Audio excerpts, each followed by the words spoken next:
I was at Vegetarian Summerfest, now called Vegan Summerfest, but since it was Vegetarian Summerfest for 50 years, it's probably going to take me a minute to get used to vegan, even though it's always been vegan.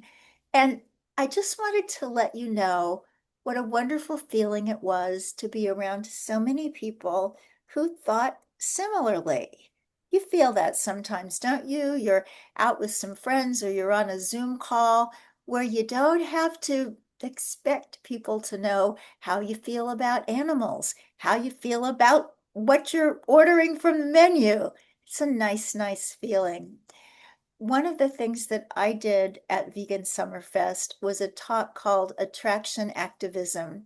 I've done it in the past, but I've really pulled it out and spiffed it up now because I think that there's not much more important than we can possibly do.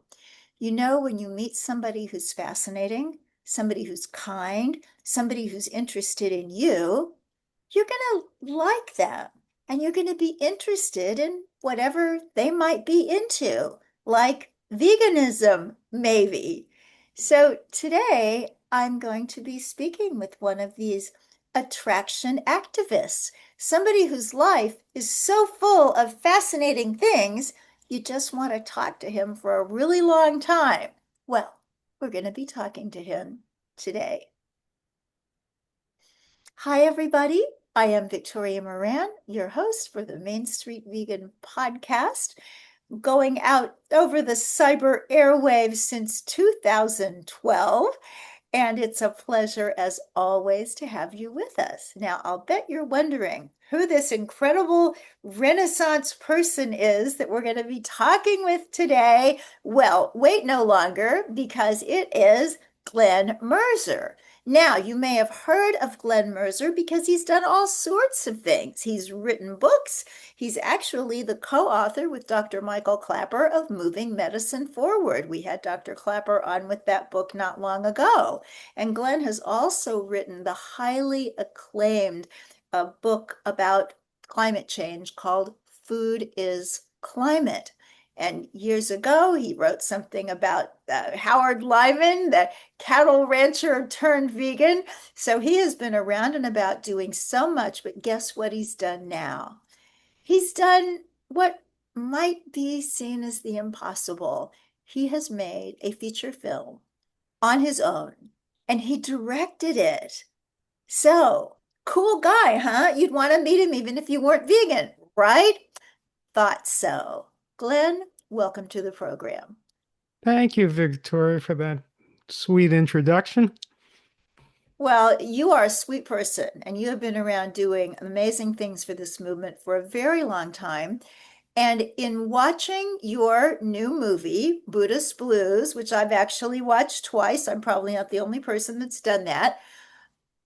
I was just thinking about how maybe this is something that you just really, really wanted to do. Was this a bucket list thing? Well, yes, I suppose, because I've always wanted to uh, particularly have my screenplays realized into films. I didn't necessarily have to direct, but having had one experience in the past, long ago, of a movie made by a director who I didn't think was particularly doing things the way I would have done them, I thought I could protect my material better if I directed it. And so, yes, I wanted very badly to do this, and I'd like to do more films. Well, I hope you do. I hope you do. And I hope this one gets in front of the audience that it deserves to be in front of. So let's just back up a little bit for people that don't know you or don't know you well. And you are a writer. I think of you as a writer's writer. You are the quintessential writer. I think you can write for just about any medium, and you write well about anything that you write about.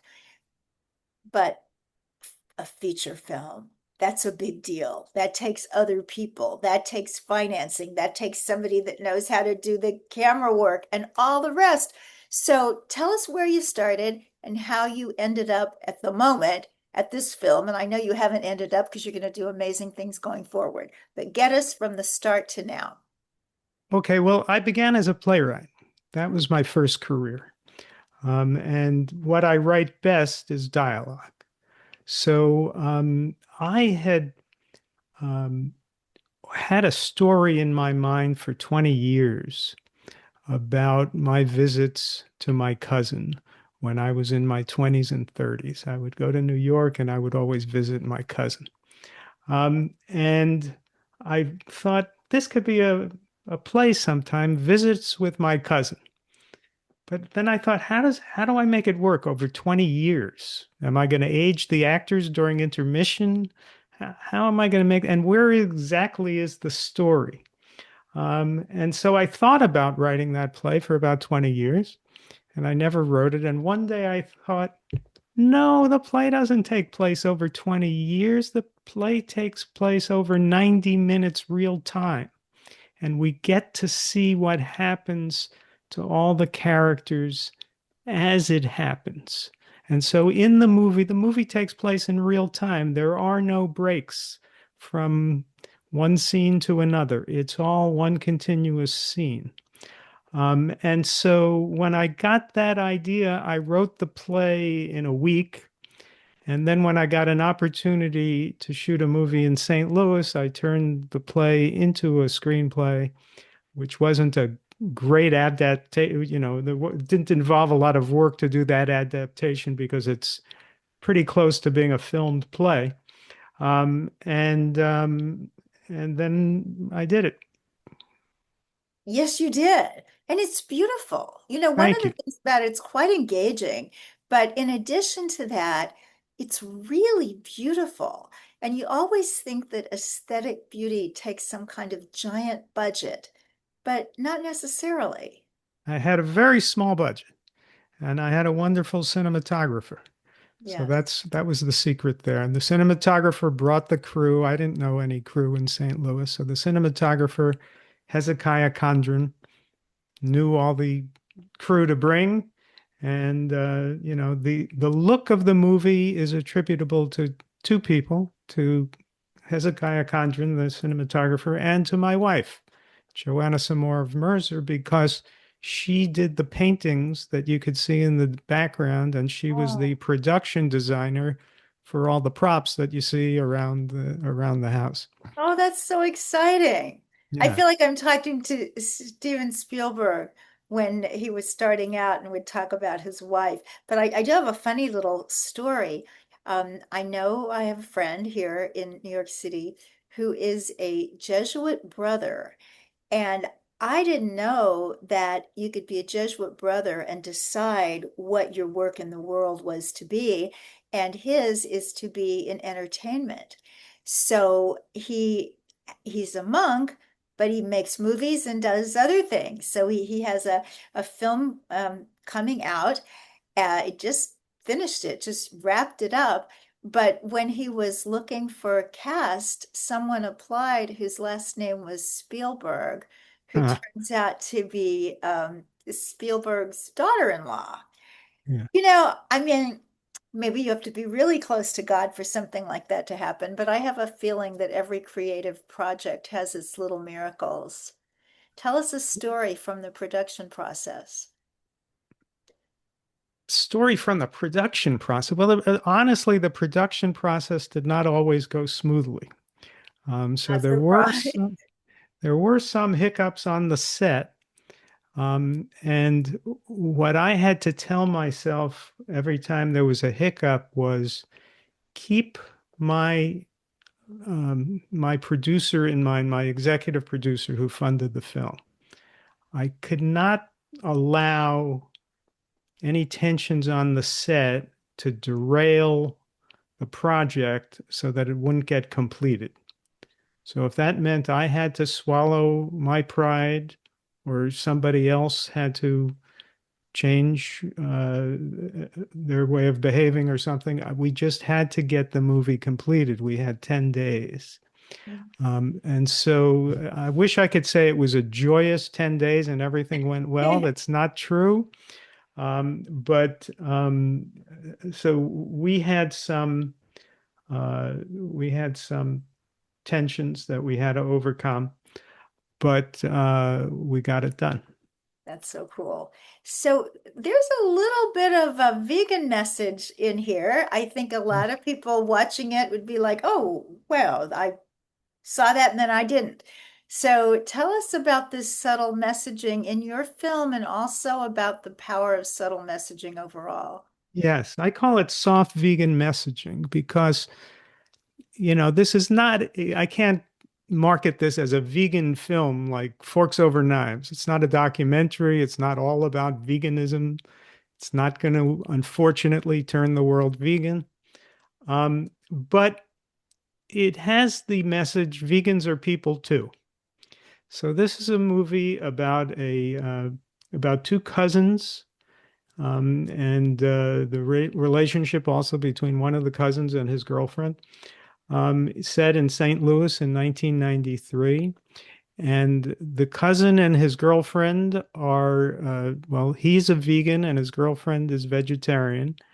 And since it was 1993, they used the term vegetarian, but we see that he won't eat the cake because it has milk and eggs. So I think we could presume that he's vegan. Um, and the subject comes up from time to time. They order Chinese food, and he and his girlfriend order the Buddhist delight. And his cousin says, would you mind if I get the pork lo mein? And he says, well, this is your house. I have no choice, just as the pig had no choice. And so that sort of dialogue comes up. He refers to the animal agriculture industry as a vicious lying industry. That's not something you hear in a lot of Hollywood movies. Somebody Mhm. saying it's a True. vicious lying industry. So, there's dialogue like that. And then there's dialogue about their families that has nothing to do with veganism. Hmm. I love it. I think it's that subliminal thing that is just so important, and especially right now when we're not as popular as we have been in the past and will be in the future. But at this point, to just kind of subtly carry that. How about the title, Buddhist Blues? Are we talking about the Chinese dish, or is there more to Okay. it? Oh, no, there's more to it than that. Um, the lead character, Lou, is living outside of the law. And um, he is a kind, gentle person, and hence a vegan. And he, um, he he says that his father says about him that he's just a little too good for this world. So he has that problem in life that he has trouble finding himself a place in this society because he can't quite fit in. And he doesn't suffer fools gladly, and he has a sensitivity that makes it difficult for him to fit into this economy, at least. And so he, at one point, is sent to jail. And we learn about this when he tells the story. And in jail, one of the tough guys in jail gave him a book of Buddhist thought. And so he was very affected by the idea of ahimsa, harmlessness, and he refers to himself as being, um, as Buddhist as anything else. And his girlfriend says he's Buddhish. But he was born into a Jewish family, a secular Jewish family, and he and his cousin are secular Jews. And there's the issue of a Passover Seder coming up, which his cousin invites him to. So even though it's a movie about Jewish characters, the title is Buddhist Blues because he has adopted Buddhism, or at least some tenets of Buddhism, into his life. It's a fascinating film. It really, and your actors are excellent. I Thank you. know there's so much talent in the world, but whenever you see a film like this, an indie film filmed in the Midwest, and the actors are every bit as good as anything you'd see coming out of Hollywood, it's really kind of takes you aback. Thank you. And I think they did a good job. And, Yeah. you know, casting was tough, but really I did the casting and I found them. And Oh. every time I found a new one, I was delighted. And the toughest role to cast, the one that took the longest time was Nick, the ex-husband. Ah. And he was the one member of the cast from St. Louis. And the others I had cast in a matter of weeks, but it took a few months before I found Oh. Wolf. Well, I'm glad you had one person actually coming from the place. Yeah, I kind of adopt St. Louis a little bit. I'm from Kansas City, which yeah, if anybody knows, they're both in Missouri, but they're on other sides of the state connected by right. Interstate Highway 70. And when you come from a city in the Midwest, you really own it. And just last night, I was talking to somebody about somebody mentioned Taylor Swift, and I said, exactly where do they live? And she said, well, I think all over. I know they have a place in downtown in Manhattan, but then they really live in Kansas City. And I don't imagine that'll be permanent, but it made me proud for the moment. So Glenn, whenever you set about to do this, let's just break it down a little bit because I know that a lot of people listen to this podcast who are creative, who have big ideas, big dreams. So, did you just go forward or did you take it in little pieces? I went forward. Once, in Hollywood, they use the term green lit when you get the Yeah. funds. Once I was green lit, um, I went on, do you say Verbo, VRBO, Uh-huh. to find a location. And I found a place that looked great and I rented it. Ooh. And so now we were going to shoot the movie because otherwise I just rented myself a place in St. Louis for a month and I didn't need to go there for a month for myself. So I went ahead, rented the place, found the actors, and my producer lived up to his word and funded the movie, and it was all a go. I wish we had all had a better time shooting it, but like I say, I just concentrated on getting it done. Yeah. However, we had to do that. Well, none of the acrimony shows. I mean, that's Right. because everybody's Right. a professional. So, what about now? So, where do we see it? When's it going to be, you know, right, accessible?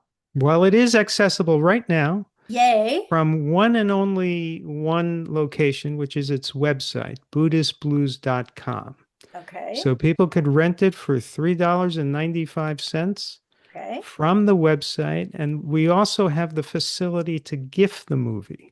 So you can, after you watch it, if you like it and you think, oh, my friend Sally would love this, you could rent it again for $3.95. You get the link to watch the movie in an email, and you could just forward that email to Sally and say, Sally, watch this, and if you like it, pay it forward and rent it for someone else. Oh, what a great idea. That's Yeah. wonderful. There's so many things I complain all the time about the disconnectedness and the way the world is now and how different it is and you can't get customer service and stuff like that. But some of the things are quite remarkable. And that's one. You can make a movie, people can watch it, they can give it. That's pretty cool. Yeah. So So, let's hope it works. But I need the vegan community to stand behind this and help me out if they could, because I don't have a marketing budget to. I can't advertise this movie in newspapers and television. So mhm. I could do podcasts and I could just ask folks please give it a shot. You only have $3.95 to risk. See if you like it. Look, if your favorite movies are Batman and Star Wars, this isn't an action kind of movie. So maybe it's not for you. This is what would be called an art house movie. It's a talkie movie, a filmed play. So if that is something that you're open to, then please watch and give it a chance. And I think you'll like it. And I would say if you have ever had a family, if you have ever been related to another human being by blood or adoption, you'll like this movie because it really gets into some of that. So let's talk a little bit, Glenn, while you are here about some of these other things that you have done and are doing. So we talked about something really happy, a movie. Let's go to the movie. Let's have some air pop popcorn and put a little bit of low sodium tamari and nutritional yeast on there and toss it up and make it movie night and have fun. So that's all good. But you wrote a book called Food is Climate. I'm pretty sure you were on the show with that book when it was new. But that's not that's not the kind of topic that is very smile worthy.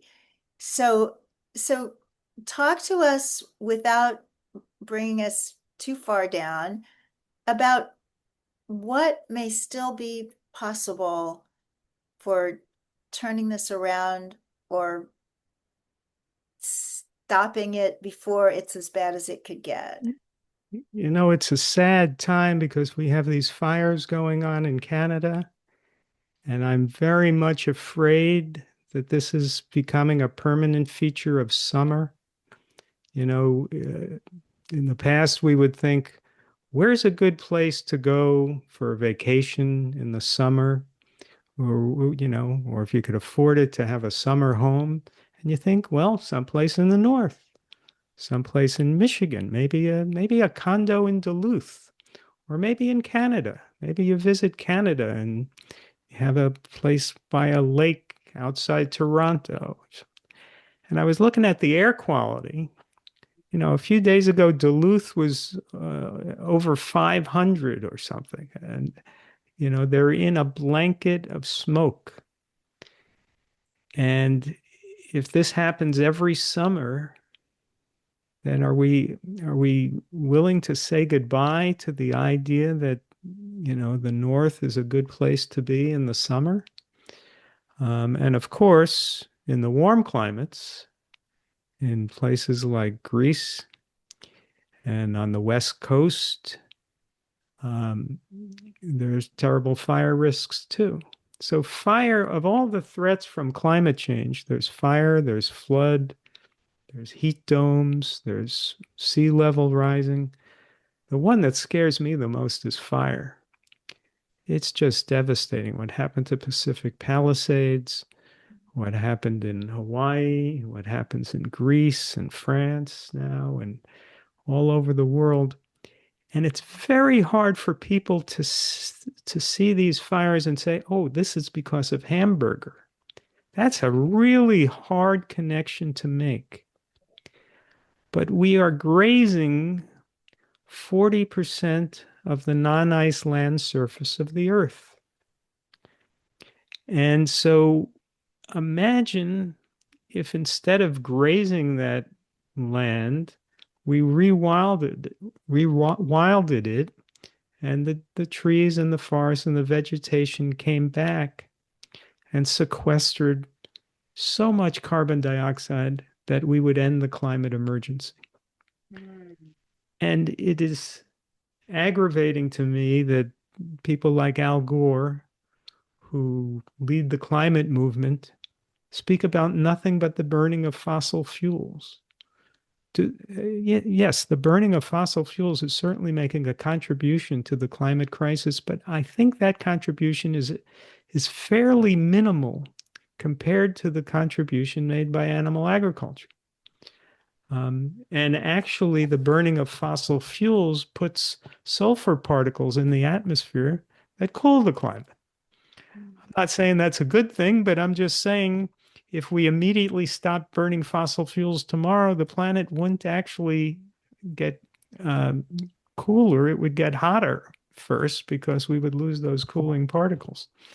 Oh, that's So it's just appalling to me that nobody or almost nobody in the so-called climate movement, the Al Gores of the world, will even discuss the leading cause of climate change.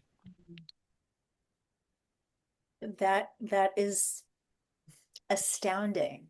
And It the is. funny thing is, if people were called upon to even curtail their consumption of animal products, not necessarily become vegan, which I know scares a lot of people, but to just cut down, they get to eat instead all kinds of wonderful food. Now, Yeah. I know that, there are some of us who eat pretty simply. Kind of health nuts among us. I remember this wonderful gentleman, J. Morris Hicks, a climate guy. Do Yes, you know Jim. Jim? Yes. And I met him at a conference once, and it was more of a food conference and a product conference. And I said, I think you have the only table about whole food, plant-based eating. And he said with this wonderful Southern drawl he said, now, Victoria, if we expected everybody to eat the way you and I eat, climate change would get us all. So there's lots of choices. You can have burgers and fries and cherry pies, or you can have fruits, nuts, grains, and beans, or anything in between. So it's not like if somebody said, okay, fossil fuels are so bad, we're taking away your car and your scooter and most of your appliances. I mean, that would be very hard for people at this time in history. But just changing from one kind of burger to another should not be that scary. I can't understand it, Victoria. Bill Gates wrote a book on climate change that sold more copies than my book. And in it, he asked himself, um, how about the idea of planting more trees or rewilding? And he said, well, yeah, that might seem to make sense, but after all, we have traditions in our cultures like turkey at Thanksgiving, and you can't expect people to change their cultures. Really? To save the world, you can't have a tofurkey instead of a turkey? That's too difficult for you? So you have to do what he wants to do, which is innovative programs involving corporations and government cooperation, and this double talk that's never going to lead to anything Mm, because he can't have a vegan meat substitute instead of turkey. yeah, And that's bad. that's our expert on climate change. Well, let's just talk for a minute on something that I know has confused me, and I think is probably some of our listeners as well. There are people espousing something called regenerative agriculture, which perhaps always, or at least usually, includes cows. And we've heard about methane from cows, but now they're supposed to save us. How does that work, and what's the deal? Well, this is a preposterous greenwashing idea. And maybe some people who propose it are well meaning and don't realize it's a preposterous greenwashing idea. But again, like Bill Gates, they seem to think that it's so difficult and impossible to give up meat that we need some clever scheme so that we can keep eating cows. And by the way, Victoria, in the history of humanity, has there ever been one person who looked at a cow and said, I'm hungry. I want to bite into that? Why do we have to go to these great lengths to keep eating cows when we would never dream of eating cows in our native state? So, anyway, the idea of regenerative agriculture involving animals, as it usually does, but doesn't have to. You can have regenerative vegan agriculture, and that would be fine. The idea is you don't till the soil. That's good. No tilling agriculture is good. And you don't have pesticides, and that's good. But then you have these cows and you rotate them from paddock to paddock, and somehow their cow manure is magical and is going to restore the carbon in the soil. Whenever they've done tests on this and tried to see whether this is really helpful to uh, carbon in the soil, it's somewhat dubious at best. Um, and because it won't be 100,000 cows on a feedlot, but the cows will be on grass and rotating. It will be kinder to the cows, and it will not cause all these horrible environmental impacts. That's their case. The truth is, though, that you have to look at how much meat Americans and Westerners eat. And if they're going to keep eating that much meat with cows rotated lovingly from paddock to paddock, you're going to need about 6 planet Earths. And this regenerative meat that people can get at Whole Foods, well, there won't be room on the planet for Whole Foods. So it's just nonsense. Plus, yes, the cows will keep burping methane. And, there's, you could either do that or have rice and beans. It's just preposterous.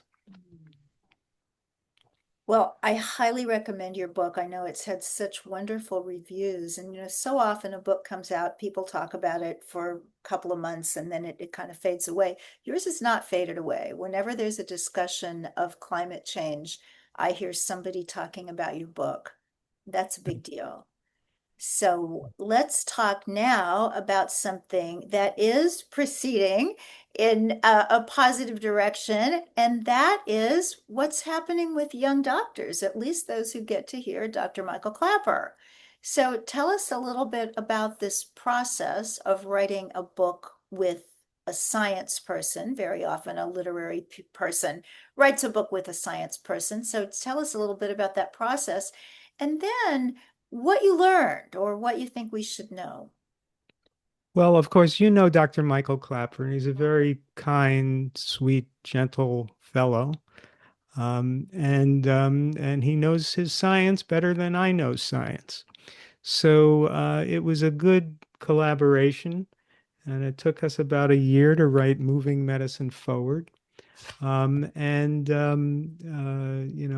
very proud of the book. I think he's very pleased with the book. And we make several cases in the book, and one of them is that nutrition should be taught in medical school. And, then it's a question of, well, whose nutrition gets taught in medical school? Because right now, we have an administration where the head of Health and Human Services also seems to feel that nutrition should be taught in medical school, but I have a feeling he would teach people to eat steak. So what we propose in the book is let it be an open dialogue. Let each side make its case, but let each side answer the other side's case as you would in a court of law. And I have every confidence that we would prevail in that kind of an open debate because, the arguments I've read on the other side, there's a fellow named Gary Taubes who has written a number of books arguing that people should eat meat and not carbohydrates. And it's such a silly case. He's a bright guy and he's a very good writer, but it's such a silly case because it always comes down to he talks about how unhealthy white sugar and soda is. And of course, he's right. But that's what he calls carbohydrates. And, vegetables are mostly carbohydrate. Does he want to claim that broccoli is unhealthy? Does he want to claim zucchini is unhealthy? So he just labels things carbohydrates. The carbohydrates you want to avoid are 100% carbohydrate. That's white sugar. That's what you want to avoid. But there's nothing wrong with the natural carbohydrate in fruits and vegetables or whole grains. It may be the most misunderstood word Yes. on earth. Yeah. I hit my head a couple of months ago and I was reading a book about concussions, really liking the book until he said you needed to be on a keto diet if you hit your head on a piece of furniture. And it's fascinating. There seems to be a belief that if your blood sugar does anything except just stay steady, steady, steady, steady, steady, never move, blah, blah, blah, there's something wrong with that. Instead of this natural, you eat, it goes up and takes some time. I mean, it's Mm, such a different way of seeing the world. I was not able to attend this hearing that happened recently here in New York about getting the carriage horses off the street. It's very sad that after many, many horse deaths and human injuries, now a young man was killed trying to save his mother, who was mm, thrown out of the carriage. And so they're relooking once again at this situation. And it was so interesting to me to see personified there something that I've thought about a lot, and that is people who love animals and people who hate cruelty. And they can be the same people, but sometimes they're not. And so when I was listening to some of the testimony of some of the carriage horse drivers and proponents, when they said, I love my horse, they said it because they believed it. I mean, I could tell they mhm, love their horse, but the terrible things that happen when these large prey animals are pulling tourists through the noisiest, busiest city in North America and one of the noisiest and busiest in the world, it's disastrous. So I just yeah. see from the nutrition point of view, the animal point of view, it really is cultural. Yeah. So much comes down to culture. And, everybody thinks of culture as a good thing. And of course it is. There's music, there's dance, there's, cuisine, there's theater, there's art. But cultures are also part of the problem because the cultural cuisines all over the world make the same mistake of thinking that people are carnivores and putting animals in our cuisine, and it's just not human food. We are not cats.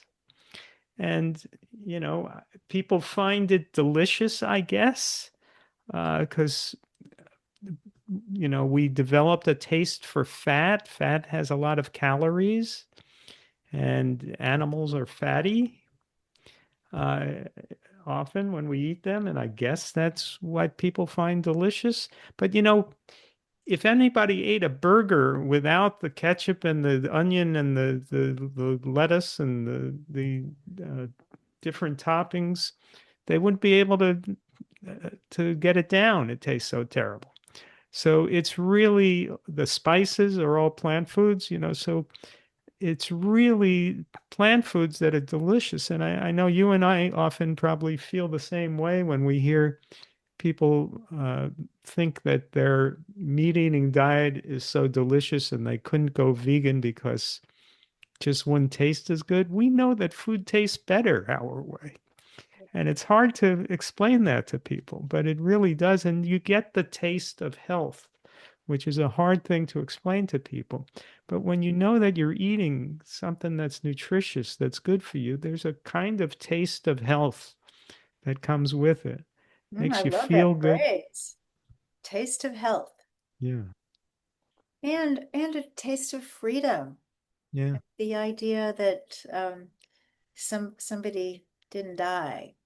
So I know we're winding down here. I want to ask you a couple more things, but I also want to give a shout out to our sponsors at Complement. Their website is lovecomplement.com, where you can find out about a lot of really wonderful supplements, not a bunch of unnecessary 500 products kind of supplements like you see some places, but some things that could supplement nicely a whole food plant-based diet. And if you like what you see there and you'd like a 10% discount, just put Main Street in all caps in the discount code, and that'll get you that.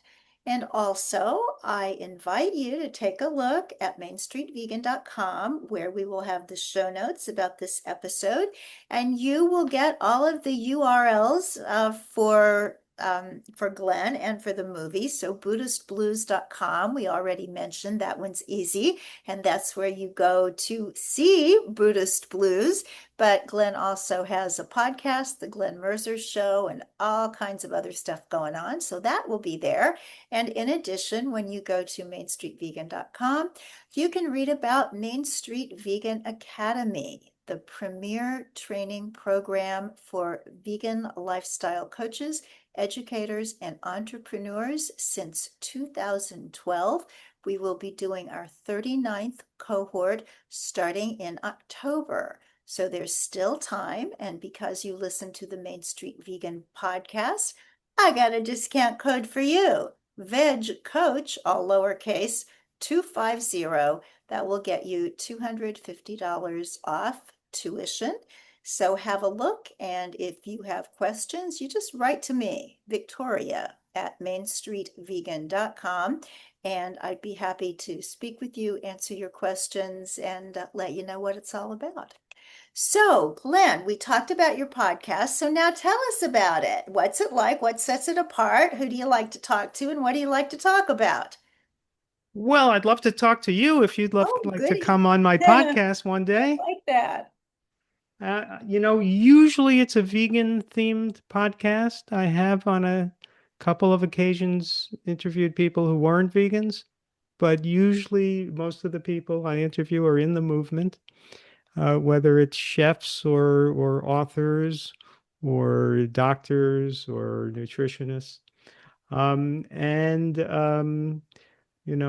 I have certain guests who've become recurring guests, like Dr. Silas Rao, who I speak with about climate. And you have something in common with Silas from my point of view. You are both wonderfully optimistic people. You and Silas both cheer me up. If I if I'm in a down mood, I like to listen to both of you because you seem to have a native optimism, and optimism is another thing that's healthy.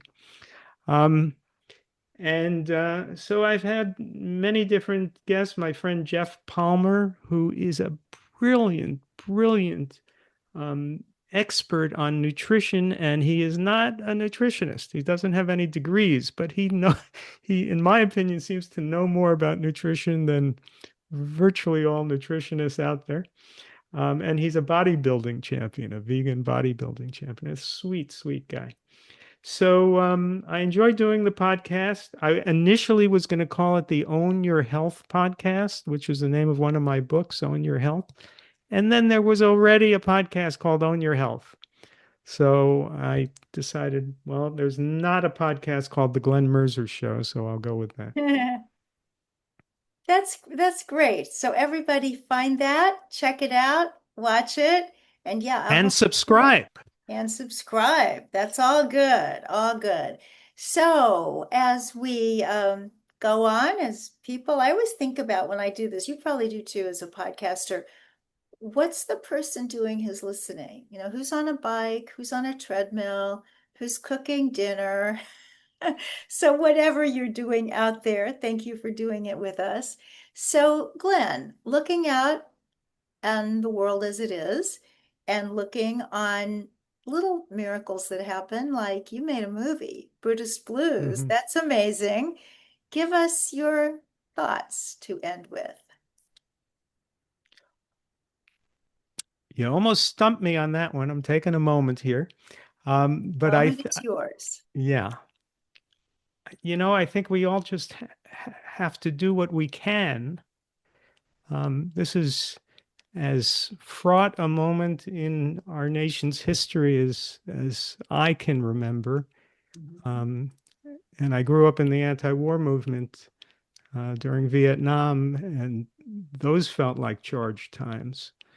But now we have really a lot of division in the country, and we have a climate emergency, and we have threats to some of the things that make our country great.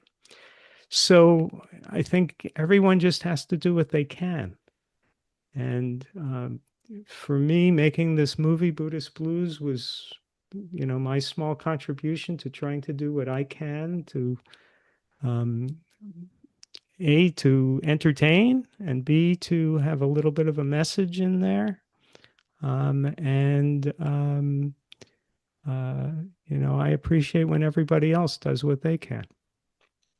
That's beautiful. And I think if all of us are doing what we can, it's what we can do.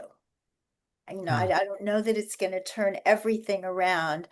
I just know that there's going to be some power. What was that quote? I think it was attributed to Goethe, but he didn't really say it, that when a person truly commits themselves, providence moves too. Hmm. So I think we're pretty darn committed bunch. Yeah. Glenn, thank you so much. Everybody, the movie is Buddhist Blues.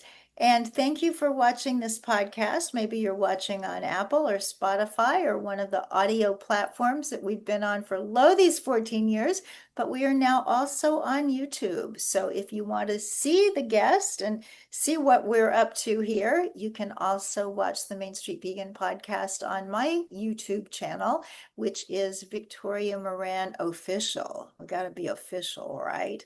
Okay, everybody. Thank you. Thank you, Glenn. Thank you, Thank you, listeners. Victoria.